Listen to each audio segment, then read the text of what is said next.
hormones are pretty important. Our testosterone regulation, our serotonin regulation, these great hormones that the body needs to not just live, but to thrive. Yep. I don't want to just survive. I want to kick ass. Yeah. So you had to be an ass kicker. You had to get up. You had to Yep. be starving. I do fasted lifting. It sucks. Yeah, I bet. It is not easy. But then I go to myself, you know what? All right, guys, we are here for episode 18. We have very special guest, Joe McAuliffe. He is an absolute animal in this area. He's had some great personal experiences with powerlifting. 35 years of strength and conditioning he's got under his belt. I don't think he's wearing a belt right now, but if you have one on, 35 years. 2023 New Jersey High School Strength Coach of the Year. Yep. Yee! Powerlifting Hall of Fame, competing in 30 nationals? This is my 30th this year. God bless. God bless. I know. And you could tell just looking at him, he practices what he preaches. So we are very happy to have special guest, Joe McAuliffe. Thank you for joining us today, my man. Happy to be here, brothers. Awesome. Yep. Happy to share. So we noticed that you got this Marine Cup here a little bit. Why don't you tell us a little bit about your family and your kids, and we'll get started on that note. All right. Proud to say my son Aiden is a corporal in the United States Marine Corps. Hoorah. Nice. And he just qualified for MARSOC, which is Special Operations Command. It's a Special Forces training school. So basically, they take 3 classes a year of 100 guys and put them through quite a rigorous training. It's about 8 weeks of, a lot of work. Mm-hmm. And he is a combat engineer by day. He runs a machine shop. He's an electrician. But in the afternoons and evenings, I'm so proud of him. The last few years, he has gotten now his A+ grades on life-saving, marksmanship, self-defense. He's got the highest level of belt. And he's also very, very handy. Nice. So he's taken all of that, and he wants to go to Special Forces. He told me, Dad, I didn't join the Marines for on-the-job training. I got to go get me some bad guys. Well, you know what? There's plenty of them out there these days. So he has obtained a level of fitness because he was a wrestler and a football player. And he swears that wrestling has helped him. It helped him through boot camp. It helped him, lead his way and be the commander of his platoon in boot camp. But the mental toughness and the self-discipline. And he just got the Naval Commendation for bravery, saved a woman's life in a storm off of Hilton Head. He dove into storm waters to pull this lady out. They saw her boat capsized, and he dove right in and acted on instinct and pulled her out, did CPR, and saved this grandmother. God bless. So we're very proud of him, and knock wood, in 8 weeks we have good news. But Special Forces is truly special. Oh, and I'm sure. To be selected for that would be an incredible honor for him. But that's his passion, it's his juice, and he's going for it. Yeah, good for him. And my little guy, I told Pete, my little guy's a Renaissance man. He is. As a sophomore in high school, he's into wrestling, powerlifting, martial arts. He's a musician, and he's the color guard commander at Wall High School. That's awesome. He's in the ROTC. He's big. ROTC most likely will be his path. That's awesome. He's going to fit right in. Right. It's totally his thing. So yeah, we're loving the program. Now, how did he get into that? Was that just like... The ROTC? Yeah, like what prompted that? Well, having the brother who's That's what I was curious about, who's a stud Marine, and, he saw Top Gun, and he always has loved the idea. He either wants to fly jets or command submarines. The Naval Academy would be something he would be interested in, but being a warrior or a soldier or whatever you want to call all the different branches, I don't know, airmen, whatever they are.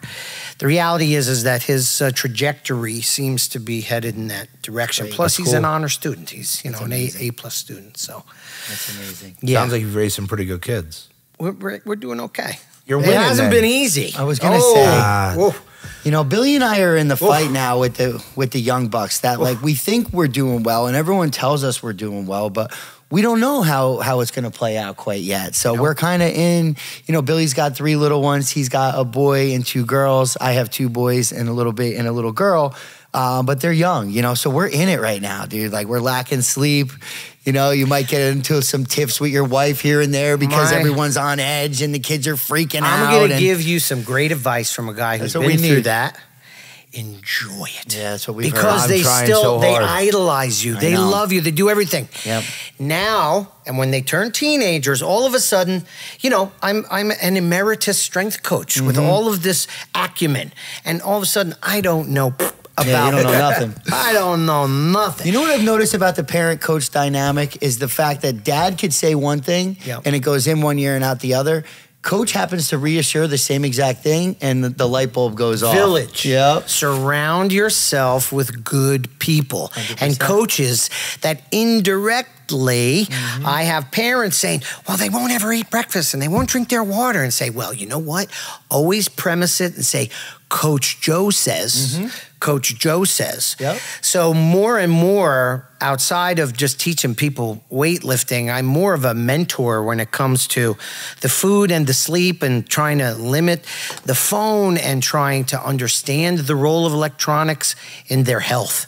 Yeah. Because these kids are up against it. We don't know the long-term side effects of this generation. Well, you could tell. You know what I mean? And I don't mean to cut you off. No, that's all right. You could tell a little bit, like at least for me, looking at my 6-year-old, a little bit of ADD, but like self-imposed ADD there, because you take the phone and it's just, I don't like this, swipe. I don't like this, swipe. It's instant. It's instant gratification. We had to watch, if I didn't like what was on TV, we've discussed it. You had to watch the show, watch through the commercials, and then wait for another episode to come on or something else. Or go climb a tree. Yeah. You had to do something. And now you don't have that. There's something to be said. There's something to be said about the generation that you grew up in. You know, even like we grew up in the 80s. I was born in 86, 90s. Like, it's just a different world back then. We can get on our bikes, and then, you know, there were dinner bells, you know, and you kind of, once it got dark, you came home for dinner and you're out running around. But now we got these little kids. They're still human beings. They still have that same energy, and we're trying to keep them inside, quiet, on the tablet. So like, we'll do like workout videos with the kids. Like even the babies last night, we had it on YouTube, and we kind of like watched these videos, and they're kind of just getting the energy out. And I noticed yesterday was a snow day. My son is 8. He's going to be 9 in March. He was just fed up and bored with his 2 siblings. He sat around all day. He's like, this is the most boring snow day ever. I took him to the barn, did a little practice. And when I was talking to him at night, I could tell, because we're going to talk about Seidenberg in a little bit. We learned a lot from Dave. Dave was I great. trained Dave too. He told us this morning. I don't think there's a lot of stud athletes around that you haven't trained. Yeah, Frank Molinaro is my favorite blessed. story. Though. Oh, absolutely. Frank the Tank. Yes. Yeah. We'll talk But about now him. the role that you say you've taken in kids' lives, or trying to take, as Coach Joe, that's what I get out of Coach Pete for Very all my similar, kids. yes. So like Max has been around Pete for a few years. My daughter, by just association, has been around them. He's Coach Pete to everybody. So I say to my son, I'm going to tell Coach Pete, or this Coach Pete. They listen. They get it. So like Sunday, we had the wall takedown cancer tournament. He was there? I saw your son. Max, we're there early. He's 6. This is his second wrestling tournament. First match, he goes out and he's like, kind of like a little out of it. His headgear's bothering him because it's a little small, and that's on me. But I said, just go out there. Coach Pete taught you well. And it kind of like, once I said Coach Pete, and he had that reassurance that like Coach Pete equipped him, not just dads here. Coach Pete set you up for success. He got out there and he won his first match, and then he actually battled and won in overtime, which I was really proud of. That's great. Did he have fun? All that matters. Well, he got hurt in the second period, so he wrestled. The kid kind of like wrenched his arm a little bit, and he was crying through the second, third, and overtime. But he didn't give up. There you go. Win, lose, or draw, I didn't care at that point. Right. You were crying a little bit, and you battled through it. You could have came off the mat if you wanted to. I wouldn't have been mad if you got hurt. But you fought. And you fought because Coach Pete equipped you with a skill set. Maybe he didn't want to disappoint Coach Pete.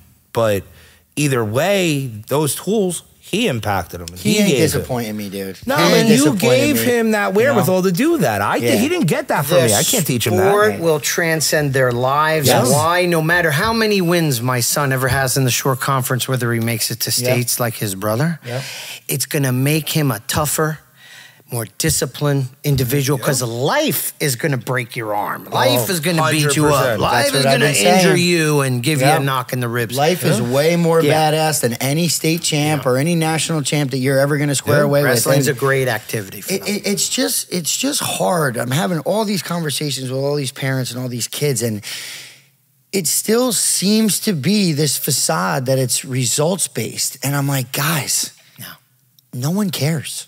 No one cares. These kids look at me like I was an Olympic champion, and I wasn't even anywhere remotely close to that. I was a blue-collar wrestler that was under the bleachers crying and had to find my way back on the mat in the wrestle backs. But it made you who you are today. And that's life, though. Yeah. So I was going to ask you, though, Joe, because when you were talking about when you were at RBC, when Billy was around, that you were pretty much full of piss and vinegar and pretty intense. Yes. That reminded me, when I was 22, I got into coaching right away.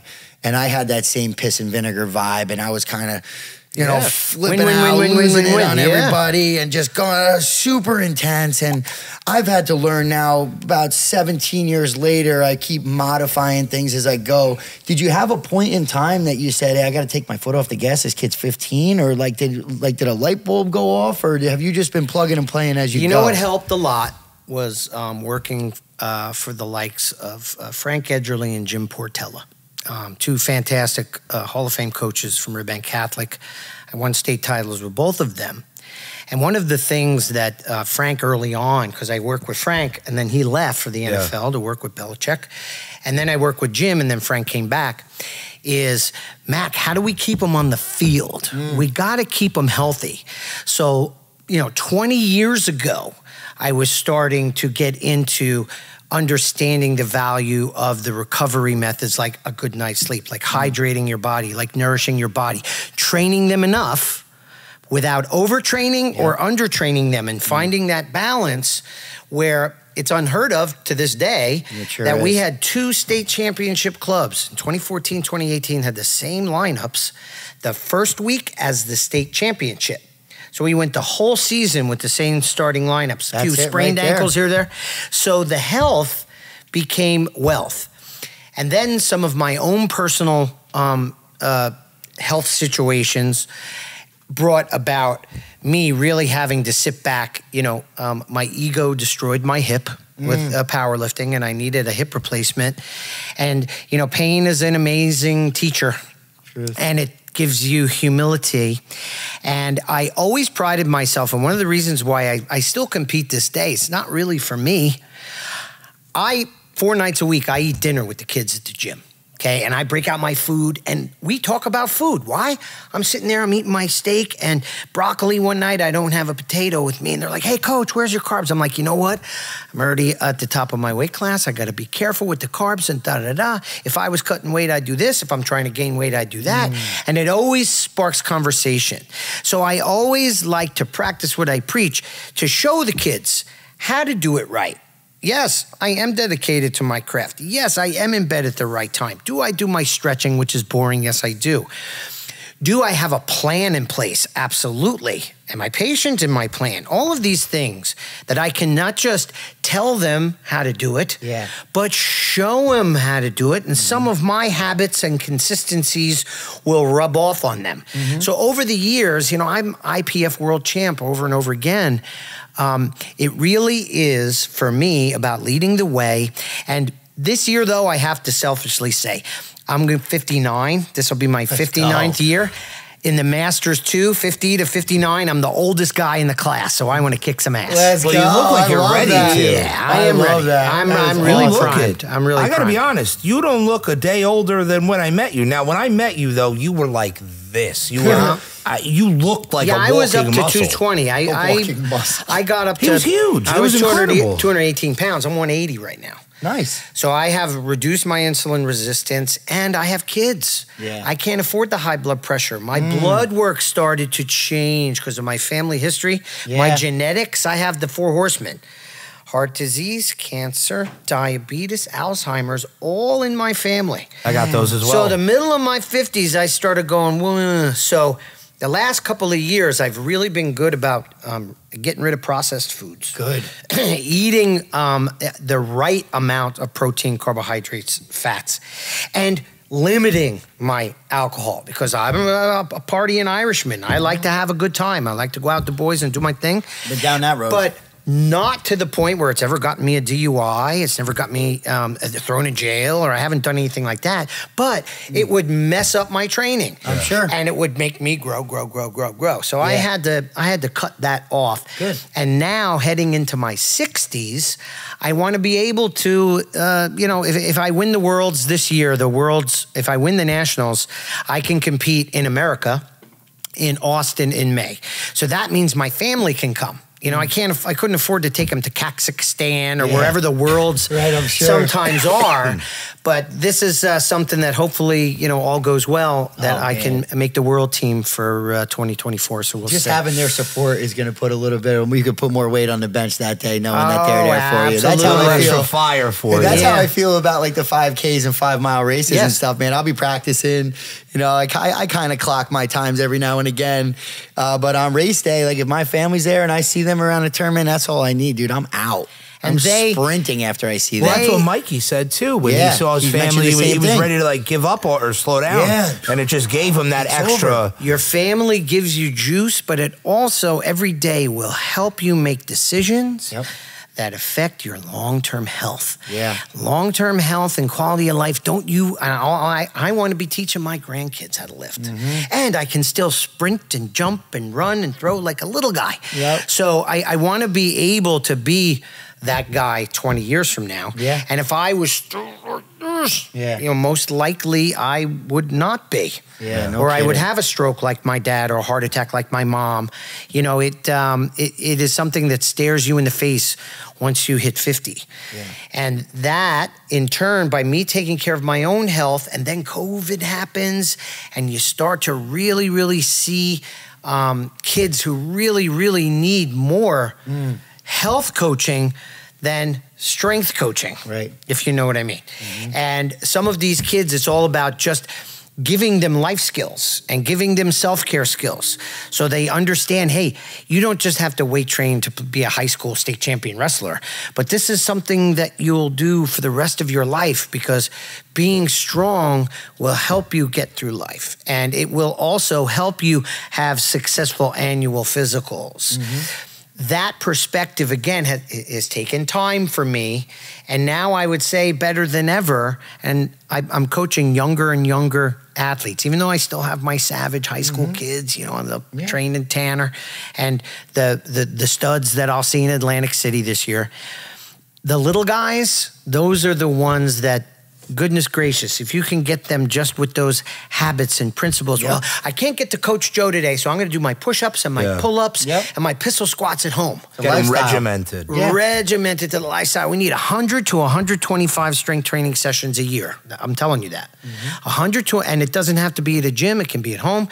But if you, as a healthy person, me as a power lifter, competitive, a little different. I'm in a different realm than just general health and fitness. But I can promise you, if you average, or your kids average twice a week, year round, then you're looking at a global health person, because when it comes to twice a week of, say, you lift twice a week, do strength training, and then you have the other days where you're doing your cardio training, and then meditation and yoga is also part of the exercise. A lot of people don't see the connection between those things. Meditation and deep breathing is part of my daily exercises that I do for health. It's not just that I go to the gym. I was outside this morning grounding, standing on the snow in my shorts. My neighbors think I'm cuckoo. I drink my coffee while I'm sitting there freezing my feet to get them frozen enough to get my thermogenesis going for the day. It takes like 2 minutes. And all of a sudden you're like, you got to tell us more about grounding. Pete's talked about grounding for like 5 episodes in a row. It's come up randomly. And I got to know more about it, especially in the winter, because Pete's afraid to do it in the winter a little bit. Can you also, aside from the grounding, can you also add in the sunlight? Because I've seen some of your videos about that too. Grounding and sunlight, deep breathing, meditation, gratitude are a part of my morning routine, regardless of weather. Even if it's raining outside, I'm going to go stand on the ground. We human beings were put on this earth without shoes. So right away, we didn't have rubber soles on our feet. Right away, we didn't have houses with floors. We lived in caves and we ran around in the dirt. That's where we were designed. We were designed because the centrifugal forces of the earth, the rotation of the earth, I mean, you can look up the biochemistry of it, but people that ground for 10 minutes, they do MRI studies or blood work studies, and they look at red blood cells, and believe it or not, your circulation after 5 to 10 minutes of grounding dramatically improves if you've had your feet on Mother Earth. It's all about, for me, when I teach power and explosiveness, I teach from the ground up. Mother Earth is your friend. You get on the bench press and you're just thinking about your arms, you're making a mistake. You're not using your leg drive. Where's that come from? Mother Earth, your contact with Mother Earth. So when you can get on there without shoes, absolutely, positively, a few minutes a day is an investment in health, okay? The early morning sunlight, Pete, I had the best tan of my life this year. No sunblock at all. Yeah. I got all of my sun before 10 a.m. or after 3, 4 o'clock in the afternoon. Shirt off, and I'm Irish, Irish Italian, but eventually, you wouldn't believe it, I actually had a tan, and I was like, I haven't put sunblock on all summer. So if I went and I did my, I do pool work in the summer for cardio, I would just put a shirt on and a hat so I didn't burn. Right. Or I would put a little sunblock on my little, my elf ears here. But the sunlight, what does it do? It sets your circadian rhythm. It also enhances your hormone regulation. Hormones are pretty important, right? Our testosterone regulation, our serotonin regulation, all of these great hormones that the body needs to not just live, but not survive. Right. To thrive. Yep. I don't want to just survive. Yep. I want to have the energy of a 25-year-old. I want to kick ass. Yeah. So these are things when you look at our ancestors, you had to be an ass kicker. You had to get up. You had to be starving. You had to do it without breakfast. That's why a couple of days a week, I do fasted lifting. It sucks. Yeah, I bet. It is not easy. But then I go to myself, you know what? My ancestors didn't have it, so I'm going to do it. Why? Because it is hard. Yeah. Embrace hard, but don't hurt yourself. Yeah. That's the thing that I've learned how to do. So you lift different. Embrace hard, but don't hurt yourself. Make it sustainable. Yeah. When I'm training for a meet like I am now, certainly I don't fast when I do my powerlifting day, but I can promise you as time goes on, there's only 3 methodologies that you need in a gym. And they're named after 3 of my favorite fitness people. Number 1 is Jack LaLanne. That's your calisthenic Metcon. That's your body weight stuff. You can get cardio in doing that too. So I have my Jack LaLanne, and that's what got me started. 5 years old, I was doing the Jack LaLanne show, screaming at my mom, trying to do jumping jacks in the kitchen. She's smoking a cigarette like, what are you doing, kid? Where's Mighty Mouse, on the TV? I found him myself. Yeah, exactly. And then the Arnold Schwarzenegger. I do the Arnold, the bodybuilding, the hypertrophy training, the 8 to 12 rep zone where you're using a decent weight and you're getting your pump. And then there's the Joe zone, I'll just call it, named after yours truly. Powerlifting, 5x5s. You don't never need to go below 5, but I'm telling you, the 5x5s support your hormones. They'll support your testosterone more than the Jack LaLanne. The Jack LaLanne will give you a little more growth hormone, whereas the Arnold is kind of right in the middle. And we've done lots of research. I don't want to get too scientific because sometimes I get a little bit overboard because I do have go overboard. I got a graduate degree in our wheelhouse. You're kind of talking me out of going on TRT. Yeah, so. Please. Oh, my brother. Then you got to be on it for the rest of your life. That's what I'm afraid of. You don't need it. But we've talked to so many people that say the benefits, and I've done a bunch of research. Experience in education. No, that's why I'm telling him he's talking me out of TRT. And what am I? I'm 58 going on 59. My testosterone, when I had a insulin-resistant midsection, I was never fat, quote unquote, but my testosterone was low. You get your body fat down 15% or less, your test is going to go up. Yeah.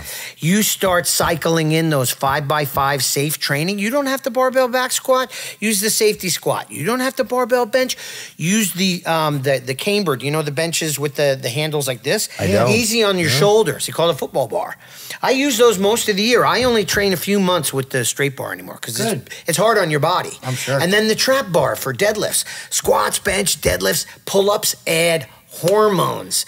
You want your program to add hormones, and then protein is misunderstood. You need to eat a gram of protein per pound of ideal body weight. For me, my ideal body weight, the weight that I want to be, 180 pounds.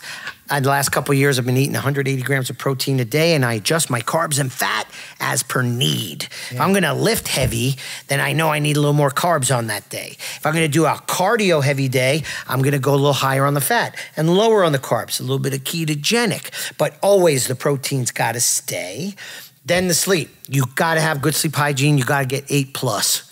Every night, 8+. It's hard with kids. That's where I struggle. Especially when you're training hard as a young athlete, not to cut off, that's where you struggle with the sleep. Do you take creatine? Where I struggle? No, I don't. You should take creatine. Creatine is a magic. You know, you do creatine and lift the right way and get enough protein, you won't need TRT, bro. I'm telling you, you won't need it. The people selling it are making money off of it. Then once you get on it, trust me, I've had a lot of guys. I'm an original member of the American Drug-Free Powerlifting Association. Wow. I've been tested probably 50 times in my life.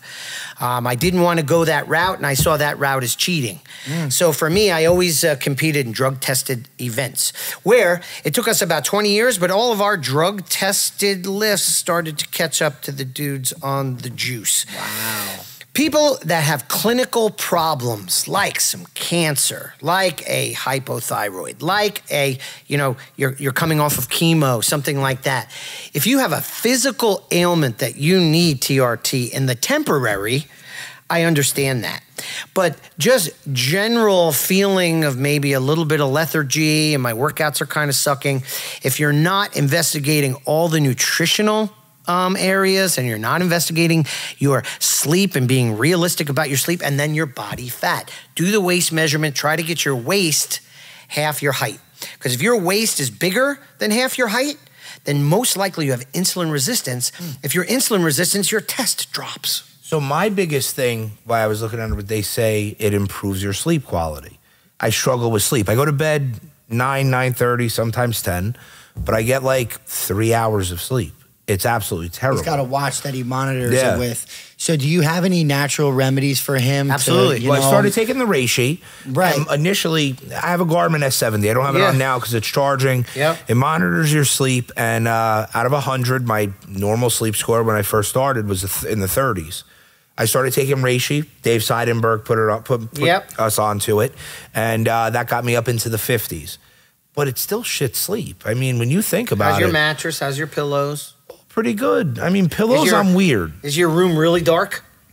Yeah, it's pretty dark. All the lights, I'm talking all of them, every little teeny weeny light. I mean, a little bit comes through the blinds, but that's it. You better make sure, try mask. The mask really helped me. Joe, have you seen the... And the sounds. I have ocean sounds next to my bed, and I have the air cleaner next to my wife's head. So we have multiple sounds. Fan, do you have a fan blowing on you? You know, temperature, you want your room between 67 and 69 degrees. I'm a big cold guy. I set my thermostat at 66 year-round. When do you... My last meal of the day usually is... Well, I'll qualify that. If we have wrestling, which is Monday and Thursday, I usually eat after. I get home at 7, so that'll be like 7:15, 7:30. Right. Other than that, I get home... I start cooking 5:15, 5:30. Me and my kids cook every night that we're home together. Wonderful. That's like my way of unwinding. Yeah. And usually we'll eat 6:15, and then I'll have like a little bit of peanut butter and jelly with some Ritz crackers. I'll have like 5 with a little bit of peanut butter and jelly. That's messing your sleep up, bro. Yeah, that's what's been happening to me. That's what Seidenberg tells us. That's messing up your sleep. 3, 2, 1. Go empty. Sleep skinny, I call it. Well, so here's the thing. I'm like improving myself. So like previously, I ate like shit. Now I'm eating pretty good, and I've phased out like eating at 8:30, having like a full-on snack. So like I still have a little craving for something, so I'll grab 5 Ritz crackers around 7:30, like a teaspoon of peanut butter. A Ritz cracker? Yeah. I can promise you a Ritz cracker is poison. Yeah. 100%. So what kind of cracker should I have? Look at, there are so many healthy crackers out there that just have all natural ingredients. You want to stay away from colorings, dyes, preservatives, and flavoring. You have to stay away. Everything at ShopRite, well, I'm not going to say everything. I would say sheer percentage-wise, 93% of things at ShopRite in these food stores that we go to are cancer. 100%. You know, the processed, this dye that they're putting in there. That's messing with your hormones too. Hormone disruptors. So one of our guests previously, Robbie Leaks, is a really good friend of mine. He owns a local fitness facility. Right. He's very good, I hear. He's great. Yep. Robbie has kind of given me a lot of guidance on nutrition. So, like I said, I ate like shit for a long time and neglected myself. So we all did. The standard American diet sucks. Yeah, we were really fooled by the big food companies. Pizza, but he starts breakfast is breaking the most down. important meal of the day. Yeah, and one day this is bad. The next, don't eat eggs. Eat eggs. Don't eat. Have you seen the new food pyramid and everything? What it looks like? Crazy. I think they put like it's sponsored by Fruity Big Pebbles Food over like Big ground Pharma. beef. But we know Big Tobacco owns Big Food. Yeah. So everything. Repeat customers. When you look at it, it's all Addiction. business, right? So I asked Robbie. I said, just tell me what to eat. Don't tell me proteins. Don't tell me this. Right. And he gave me a list. I go to the food store, first of all, to buy a quarter of what I would normally buy was 3 times as much. Yes. But you sit there and you're going item by item because I got really caught up on the ingredients and looking for the stuff that he told me to stay away from. As you're looking, you realize how much stuff that they bill as being clean and organic or whatever has fillers and this and that. Seed oils. Like Chick-fil-A. I saw a thing. Chick-fil-A, they say the chicken, like a grilled chicken sandwich, there is natural chicken. No. There's like 45 products in the chicken, not in the sandwich. Don't trust other people to make your food. You really want to live your best life.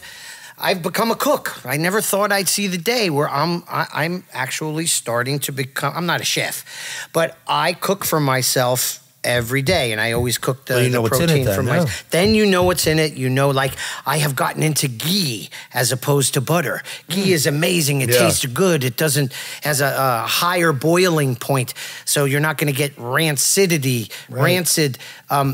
food. You want to make sure that the oils that you're getting in, the fats that you're getting in, are not from seed oils.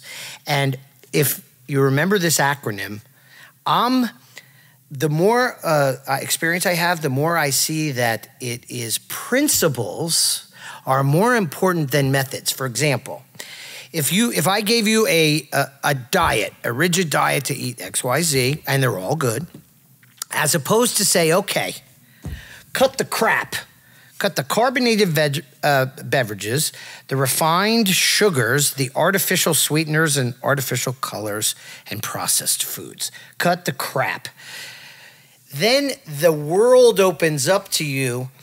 Being too rigid will not allow you the flexibility to find things like my wheelhouse is egg whites, avocado, sourdough bread. Then I will do a steak or a chicken with a vegetable. In between, I'll have some dark chocolate. I love my pomegranates and blueberries. And then I will do fish. I alternate with my steak. There it is. My principles, protein, carbs, fats, my macros, I cycle them a little bit because, again, a master powerlifter has to be like on point and perfect. Right. You're a dad. You want to have energy to be with your kids. You want to have energy, and your sleep is going to be directly reflective of the foods and then the exercise. When do you exercise? Yeah. So right now I'm doing 3 days a week. I go, and I go at the middle of the day. I go 1 o'clock. Perfect. Yeah, nighttime exercise is tough. It can nighttime exercise is tough for me. And you were just about to say that. Yeah, well, between wrestling, I was even running into that with any type of late night exercise that I would do. Yeah. It's so funny you said that. It was actually doing more harm than good. I was telling Billy a while back when I ended up in the hospital with the seizures and different things, they said I was burning the candle at both ends. Yeah. And what I was realizing, I was doing about 7 miles a night, or I'd do push-ups or dumbbells, whatever it may be, at night. But the kids were all sleeping. It was like the one window of time that I finally saw for myself. I'm like, oh, that's gonna be great. But what happens is I would get home and I would be supercharged, bro. Yeah. Fired up. Yes. The last thing my body wanted to do was go to sleep. Like that was in that same element that I'm sweating, I'm feeling great. So I wouldn't be able to go to bed until about 3 hours after my workout, it would feel like. Now it puts me at 11, 11:30. Kids are still waking up early as it is. And now I'm right back to that same thing. And that's where it's kind of like that balancing act between doing more harm than good, setting yourself up on a sustainable way that you could still go hard, but make sure you can still go hard tomorrow. Yeah, but that's like, I don't understand the guys that say they cold plunge at night. I feel like if I cold plunged at night, first of all, I don't like it anyway, but I mean, I understand the benefits. No, well, I'm trying to get used to it. I feel like no one likes the cold plunge the first few times they do it, so I'm trying. But like Dave Seidenberg or Pete, like Casey does it in the morning. Casey says he does it at night. But Casey is a union laborer. He starts his shift. He probably wakes up at 4 a.m. Yeah. He works his tail off all day. He could probably do coke before bed and still fall asleep. The guy's probably exhausted. Well, so he says he does the cold plunge at night and then takes a warm shower. Because I saw him yesterday and we had this conversation. Yeah. And I said, bro, it doesn't make sense to me. You get in the cold water, it's going to wake you up, no matter what. And he goes, well, I balance it out with the warm shower and it puts you right to bed.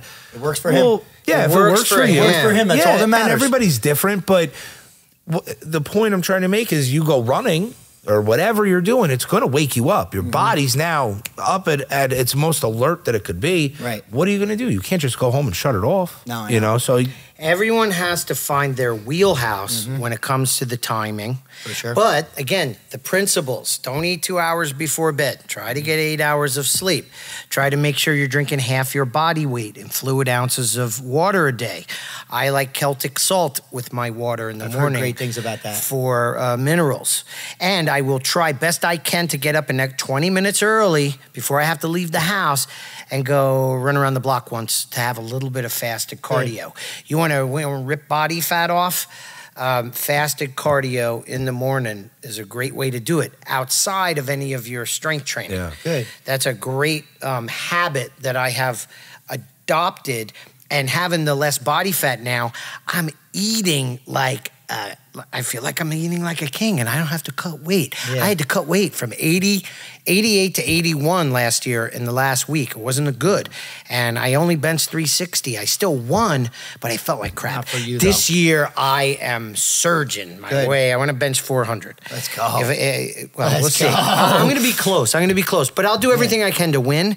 But the point is that over time, through trial and error and understanding the principles of training and health, that and the early morning sunlight, it all plays into this thing called life. Yep. And when you have little kids at home, your life isn't quite yours yet. Nope, not yet. It really Kids isn't. complicate That's what we're feeling. They do. So you do the best you can to work around that. And the one thing I wouldn't sacrifice is the sleep. Yeah. Fix the sleep. The hormones will follow. Yep.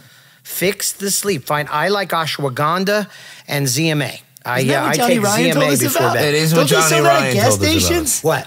The ashwagandha? It's an herb. It's a flower. But it's now, a root. It was billed to us as like a libido enhancer, not a sleep aid. That's what they were selling at the gas station. Unless he's so off He base. might have got sold by the wrong guy. You don't know what the hell. funny. I've been using ashwagandha for years. Yeah. Yeah. Always at night. Yeah, Right? Half hour before bed Maybe it's with a my different ZMA. ashwagandha. Maybe. Zinc and magnesium have a big Yeah. role in the production of testosterone. Yeah. Yeah, zinc is a big Joe, one. I feel like you got to put something together for us, man. You know, whether it's a full on diet or you know, just everything in almost like a pamphlet that we could just turn to and be like, oh yeah, go to page 3. Go to page 3 of Joe's book. Here's the and that'll thing: tell us. is I have more mileage on my tread than you guys do, and the reality is that the lessons that I've learned, I try to tell my clients, my younger clients, hey, let my hindsight be your foresight. Ain't that the truth? Because I have been there, done that. I destroyed my hip with an ego-driven lift that I shouldn't have been doing, that I did to set a record, and I was in a fight with a dude in the back, and we were arguing, and I had blown my quad at the Arnold 6 months before this competition. And I was just about rehabbed. I hadn't done a squat or a deadlift. I go to the Northeast Regionals to break the American bench press record. And this young man started talking crap to me. Oh, man, you're done, da-da-da. The champ is done. He's hurt. He's this, he's that. He can't squat anymore. But I let him get under my skin. Lesson learned. I did. And you know what I did? I went out and I squatted 315 as a token because I knew I'd outbench him by 100 pounds, and I did. I broke the American record. Then the deadlift. The bar hits the floor. This kid is deadlifting close to 500. I hadn't done a deadlift in 6 months. My ego lunatic, I put in 135 for my opener, then you if you pull your opening attempt, you get the record. I bounced my opener up to 405. I was like, I just want to see. Whoa. So I pulled 405. It was easy. So then I pulled 500. It was easier. And then I figured out if I pull 575 or more, I'm going to beat this kid because he was a national champ himself. Yeah. So I put 590 on the bar because it was an American deadlift record held by a friend of mine. So I was like, yes. So I pull it up. If you look on YouTube, Joe McAuliffe Raw, the Raws, you'll see me, the click, click, boom song. And I'm breaking the record. Click, boom. Yes, I'm breaking the record and I break it. And at the very top, I feel ding, ding, ding. I felt my labrum go boom, and it just blew up. What year was that? That was 2010. So what kind of mental state did that injury put you in? Because you're a guy who likes to stay active. Well, I've I seen your held the videos. rehab. I did rehab 9 years. He told me 2 years after that I would need a hip replacement. And I was like, no way, because I had already had all that powerlifting under me. So what the hell happened when Mighty Mouse was sitting on the couch? Like, where the hell did your mind go during that? I mean, you can't get around. Dark. I mean, you go go for for walks see after the picture lunch. that I sent you when I was 218? Oh, that was after the fact. That was that after was the when surgery. I gained the weight. I couldn't walk anymore, and I ate my feelings. Did you have a lot of mental bullshit going on back then? Absolutely. Plus, you were in a pretty rough spot. Plus, I had just lost my father, and my first big gym had gone bankrupt. Then I blew the hip out. Oh, God bless. Man. So got hit with so many Bro, lefts. You you were got begging like for a a run. perfect fucking and I was sharing storm. custody of my Aiden with his mom, who, her and I, bottom line, we were in court 17 times. That's all I'm going to tell you. God Okay, bless. she's a very, very nice girl. We have amended a lot of fences, and we're good. But the reality is it was tough. It was probably tough for her to date Ego Joe back then, too, a little course. bit. You Of might have course. been... We never got married. Yeah. Fortunately, my wife came in and saved the day because I was a single dad for 5 years, and that was tough. But the reality is, there are no tough men. There's just tough times, and tough times don't last. Tough people last. So you have to get through it. And I gained a lot of weight, but you know what? My bench was going up, so I didn't care. So I got bigger. I bet. And I didn't care, and I was winning titles in the 220 weight class, but I couldn't walk a mile anymore. I'm sure. That last summer before I got the hip replacement, I couldn't even go down the beach, and I love going in the ocean. Yeah.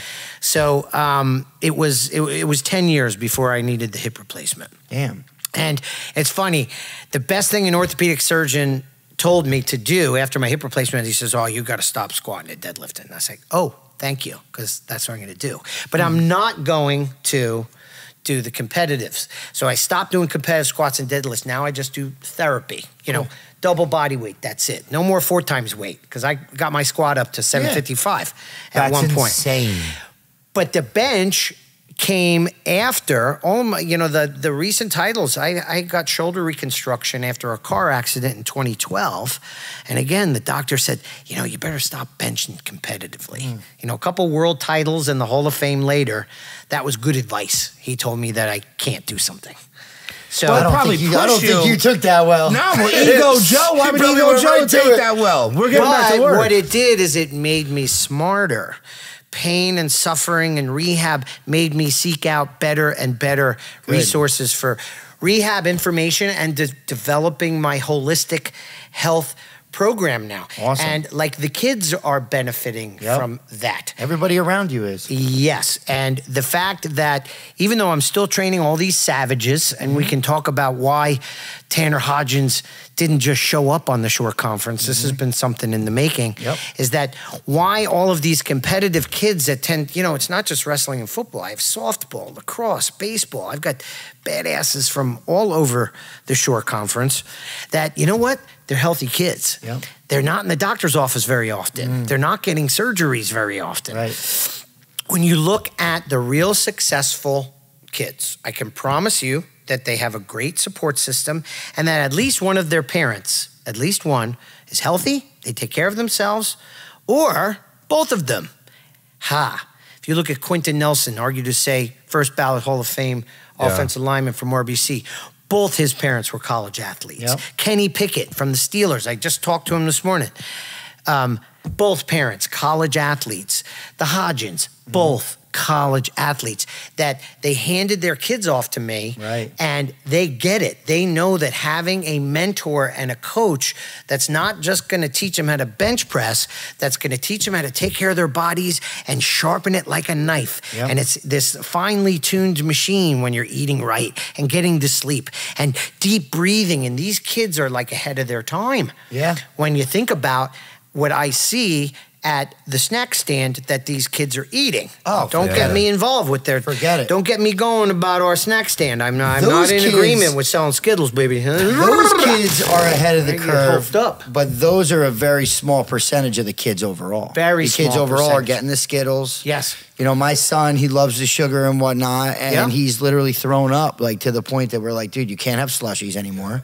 You can't have Skittles anymore. Like, he had to learn the hard way. But then he it's had like some you stomach can't. problems from it too. Yeah, like literally throwing up. And we're No, like, but like what's- he had like digestive and it was like. more just throwing up. Oh, I thought there was more to it. We diagnosed that. We're like, okay, you just threw up the rainbow that you see on the commercials. Yeah. Taste the rainbow. How's it taste in the toilet bowl?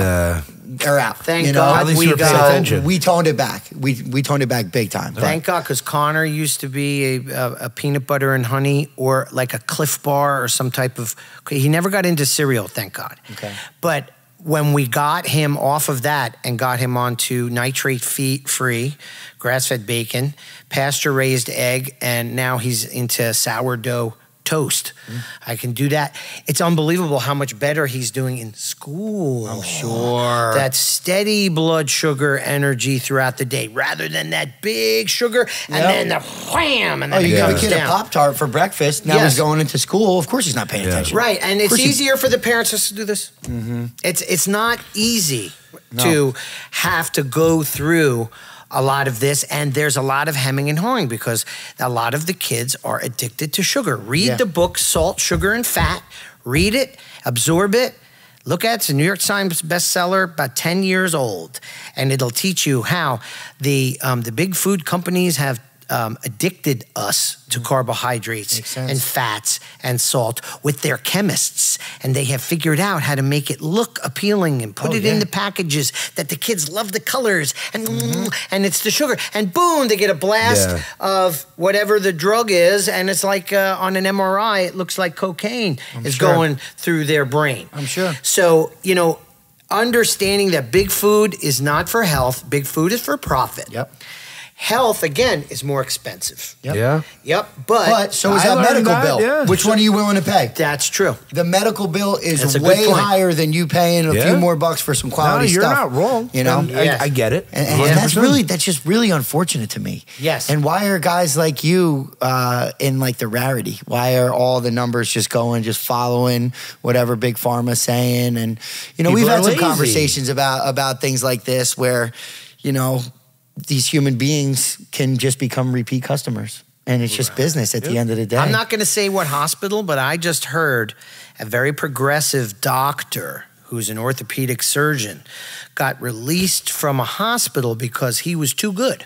He was getting his patients in and out in a day. doing his job they too well. wanted them to stay for 2 days because that's $20,000 of billables. Yep.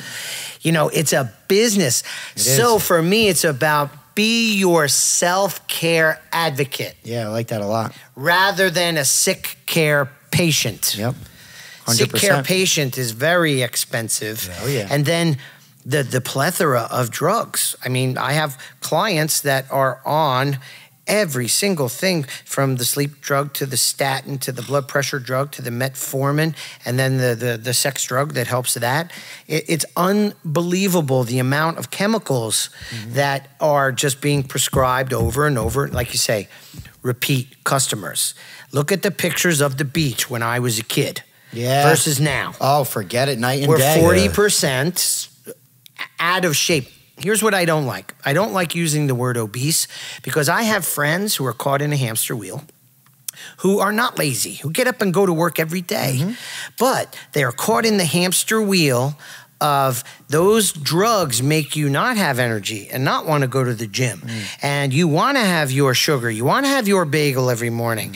And it is a very, very difficult thing to jump off. You look at my wedding party, half of my wedding party, but I've got friends that struggle. Struggle with their health. And are they bad guys? No way. Not at all. I have lots of friends that are fantastic, high character people that can't get out of the hamster wheel of poor health. Yeah, and then you're kind of adding stress into that same hamster wheel, lack of sleep into that same hamster wheel, and it just continues to go and go and go. But now, do you think with proper nutrition and your program, let's say, people get off some medications and obviously can improve their long-term prognosis? I was on a blood pressure, a dose of a blood pressure medication for almost 10 years during that time with my hip, go figure, and a car accident, right?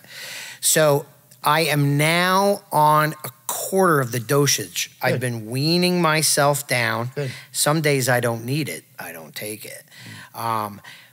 Because of the biofeedback and the meditation, and I'm, again, being leaner and doing the cardio. But I have seen quite a few of my people, like metformin, for example, the blood sugar drip. If my blood sugar is up, because I test it in the morning, I just go for a run. Nice. Do some sit-ups, do some push-ups, and that's a great thing about being so educated on all this stuff. Drops down. Then why would I want to take a pill for it? So I think that if you have the right strategy, that a lot of these pills ultimately are unnecessary. I had a physician for years trying to get me on. I've had about a 220, 230 cholesterol for 25 years, but I've had a calcium score. If you have history of family heart disease, get yourself a calcium score. They can see the inside of your arteries, right? My calcium score was awesome, right? I got very, very clean arteries, a very good, almost a teenage-like score. Good. But my doctor kept trying to put me on statins because my cholesterol was 220, between 220 and 230. He kept doing, and he kept saying, look at me. You know, he was 160 pounds soaking wet, never lifted a weight in his life. He was slim and trim. And he was like, look at me. He says, I've been on statin for 20 years. Do you know that he had to retire early because of quadruple bypass? He had 2 quadruple bypasses, and he was on statins for 20 years. If statins worked, why did you? Why are we still so high with heart disease? Well, it's getting back to the business element of everything. You know, there was probably someone coming in there, and there was some incentive for him to. I don't think we're going to have any medical sponsors on here. I'm all right with that, though. We're looking for any. Listen, my father takes probably 18 pills a day. Yeah. Now, he's all fucked up. He had a major stroke. My dad, too? He's got some issues. He definitely needs some levels of medication. All the medication? Probably not. But we have a friend, Scott, used to be a pharmaceutical salesman. And I didn't know this years ago. Like the pharmaceutical company would go in and give you a gift card or send your family on vacation. Now that's illegal. But today the pharmaceutical company still looks at the doctor that's prescribing as their client, not the patient that's receiving it. So what does that say? If they're looking at the doctor as the client, not the patient who is supposed to benefit, where's the motive? No. It's just in getting them to push the pill. Well, the motive for us is to continue to get educated. Oh, you know, absolutely. To learn from somebody like Joe, to learn from everybody that we talk to, and also kind of take some things with a grain of salt. You have to be able to shake your head and say, necessary. okay. I finally found a good one. Good. And he listens to me. Good. And you have to be able to get with a physician that will listen to your concerns. And, you know, I'm like, you know what, doc, I'm going to roll the dice on the cholesterol because I don't want Alzheimer's because you shut your cholesterol down. Your brain is your brain cells are made from cholesterol. Right. So you shut that down and again, I see what Alzheimer's, I'd rather have any of the other diseases than Alzheimer's. My mom died of it. God bless. No way. No way. Not me. I know that's something that's in my future with my father especially. He's got a hit of Alzheimer's setting on and it's not pretty. How old is he? 67. Enjoy every minute. Yeah. And if he forgets stuff, just laugh it off. Yeah. And forgetting enjoy the time. Isn't the issue. It's just tough watching him. Of course. You know, I remember him, he would drive me to school every day because he believed sleep was the most important thing. And when I was a freshman in high school going to Red Bank Catholic, I had to wake up 5 o'clock, get to the bus stop 5:30, 5:45, get on the bus, go to St. Leo's. So there were, after the first half of the year, he started driving me. So he would drive me, he would pick me up. And that was like our time together. So he was like always my biggest supporter. And now I see him and like, I look at him and I know I have all his risk factors. And I know where life's going. You have the genetics. Yeah, I have the genes too. And you don't want the genes to express themselves. Well, it sounds so like keep you your can fight lifestyle. the genes a little bit, you can, right? Of course. Well, that's why I took lifestyle. the journey that I started taking for self-improvement, self-care, and I might not be great and I might not be eating perfect or I'm having those Ritz crackers, but drastically different than where I was 8-9 months ago. Every day's an opportunity to get better. Ain't that the truth? Yeah. Every day. For sure. You got to grow. You got to grow and you got to evolve. And I don't know. I mean, I see people that I know and you know that are stuck in the same rhythm and same routine. Like, I'm 38. I don't want to be doing the same stuff I was doing at 29. Right. Now I want to reinvent myself. I want to be able to roll around on on the wrestling mat with my kids, go coach football. I see this guy, he's an animal. He does everything. He keeps up with every kid there is. Backflips and stuff. I want to, like, you know, I'll never be Pete, but I'd like I'll to be never able be to you, make sure. and that's fine. Yeah, I'm totally still trying different. to find the best Pete on the daily. Yes. You're doing a good job of That's that. the way it should be. That's the example that I want, or that I'm striving for, is to be able to roll around and have the same energy with my kids that he does. Yep.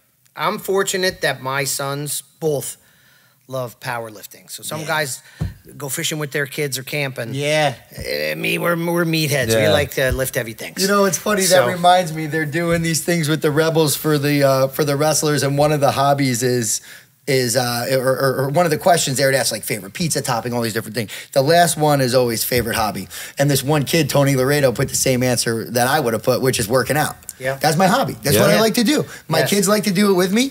My kids now are interested in the cold plunge. My son Mason's only 8 years old. He wants to go for runs with me. They do push-ups with me. That's just what we do. Yeah. We're just about that life. I don't even know another hobby I have, honestly. The cold plunge.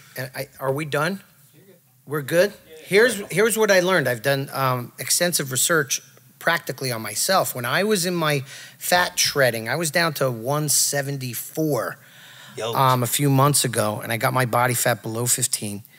I was regularly using the cold plunge. The cold plunge is fantastic for feeling good, and it's great for your metabolism for shredding. However, it will halt maximal strength gains. If you want, like for me, a few months back, I had to go, oh, wait a minute. I have to kind of taper that back. Because years ago, I remember when Quentin Nelson was getting recruited by Notre Dame, the strength coach told me on his visit, and we were talking, he says, you know, coach, he says, these cold plunges, our numbers are no good since I put them in. The kids feel great, but they're maximal strength, because when you lift weights heavy, there's a natural adaptation process that occurs. You have this micro trauma, you get stiff, you get sore.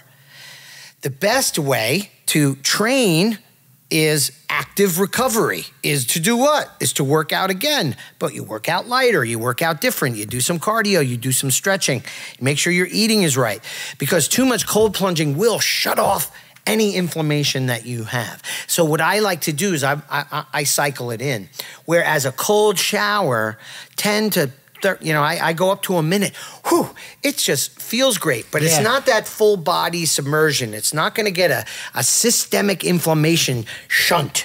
Because that's what I was over at Rock Sports where Tanner goes, and this dude's got it down to, I think, 34 degrees. I mean, like it's so cold, it's painful. That's how it was for me today. But then I would go into the hot tub, which felt good, then back in the cold, and then I would go in the infrared sauna, which is wonderfully healthy. I want it to be a part of my life forever.